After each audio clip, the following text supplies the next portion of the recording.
Good afternoon and welcome back, Andrea, from all the way from the US of your specialised speech therapist.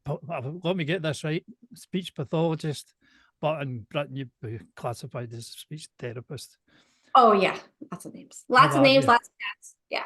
Well, it's a lot for us people with Parkies to remember. Oh, you did great. It's great.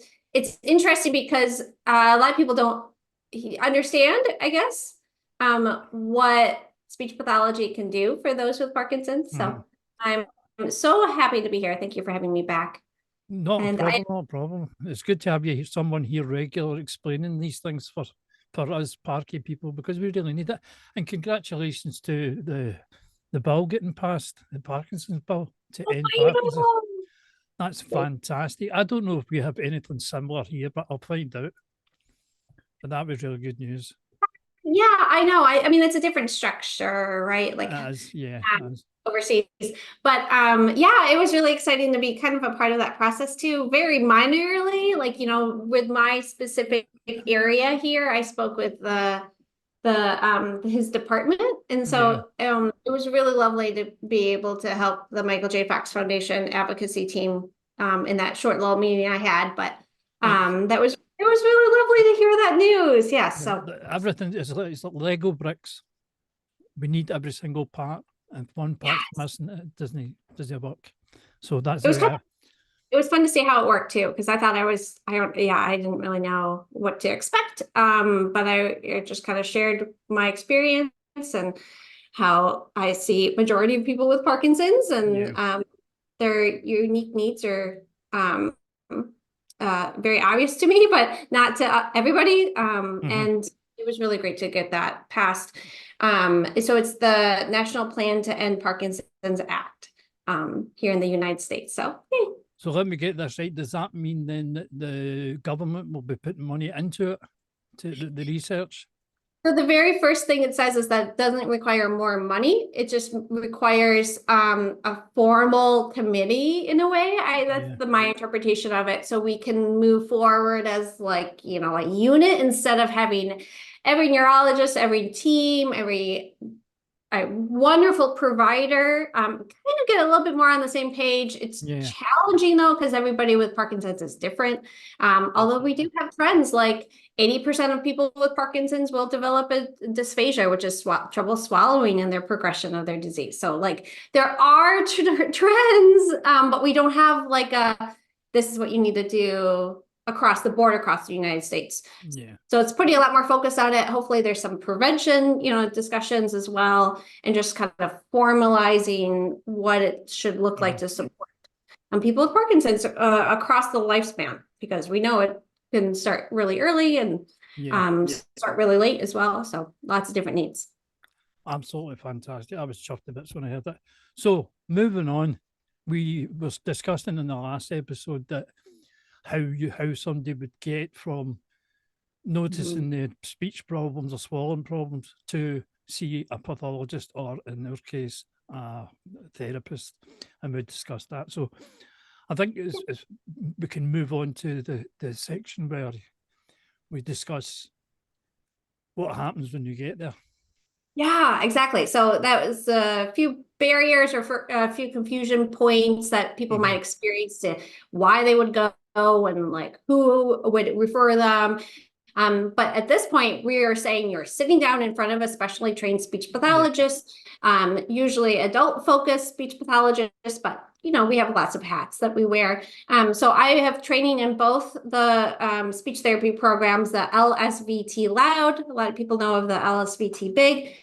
But I have the loud portion because of speech therapy. And then I also have training from the nonprofit Parkinson's Voice Project that supports us to provide the Speak Out speech therapy program. I use both of those researches and knowledge base to be able to choose the right path for my client. But when I'm sitting in front of my client, those things are in my back of my head for sure, but I'm looking to see what the client is needing, where they are in their journey of their awareness. I'm screening for swallowing issues, since, you know, there's a high incidence of swallowing disorders. And then there's a lot of voice and some cognition thinking tasks as well that I review with them. And then usually we are meeting formally to talk about the voice. Voice is the speech component. It's quiet voice. It's trailing off at the end of a sentence, at the end of the day, when you're doing two things at once or multiple things at once. It's the monotone quality of the voice, kind of flat affect of your face, but also of your voice, not getting that pitch increase, not engaging the conversation like you desire to, but then also a kind of a slurring or a mumbling of the speech. Sometimes people describe it as like it's I have marbles in my mouth, hard to communicate clearly. In that first session, I trial that treatment approach to say, can we engage those muscles to a point that it comes out clear in all of those aspects while doing multiple things at once? And if we can, in that moment, I say you are a great candidate to teach your brain to strengthen those muscles, perhaps to engage more of those muscles so you can communicate confidently and accurately and correctly the first time you go to say something. I like to compare it to the fact that there's no muscle injury. We're just not using those muscles throughout the day. So I like to think of it gets weak over time since you're not using it, but we're also being told by the Parkinson's brain that you don't need to use those muscles. Like your mouth is moving, the words are coming out, but as we know, it's not strong or clear enough or expression, they're filled with expression. So it impacts the communication. So that's what I do kind of the first day. They usually understand that process. Sometimes I do have to do a recording to compare my speech with their speech, or pull up their voicemail recording to say like, oh, a few years ago, your voice sounded like this, and now it sounds like that, and kind of help bridge the gap. But then also just say, hey, we're ready. Let's roll up our sleeves and get to work. It's intensive initially, but then it's just this new habit that you have to form. Yes, I totally agree. I think for me, I'm lucky in the sense, what I do for as a hobby. I sing for a hobby, so I get vocal tuition every single week, and that helps with but sometimes even if I live alone, so I'm alone quite a lot, so you don't speak during the day, so you get out of the habit of speaking. You become very quiet, so I try and practice it whenever I can. Yes, absolutely. And that's where the speech pathologist comes, or speech language therapist comes in to say, that's, make sure that you're using the right muscles. We don't want to strain. We don't want to cause any issues with your voice box. But we also need to give you that kind of constant feedback initially to say, hey, this is actually what it should feel like. That's what I usually support people with. That's what it should feel like, instead of what you think is too loud or not. You really rely on that Parkinson's ear. Another thing that we come up with is the expiratory muscle strength trainers that we are encouraged by the research, because it's focused on those with Parkinson's, and it allows for those muscles at the diaphragm, kind of core muscles, to support that breath, exhale, that speech, and then a little bit of swallowing as well, that cough and clear. Anyways, there's so many tools, and Parkinson's treatment is, well, I am biased. I absolutely love Parkinson's treatment for speech therapy because it's so unique, and I get success pretty quickly. It is a long journey, and sometimes people have to come back to see their therapist. Actually, it's kind of recommended in the Speak Out program as well as the LSVT Loud. But we have ways to support you throughout, so you're not constantly in therapy. Our therapy goal is to get you to communicate confidently on your own, as best as possible.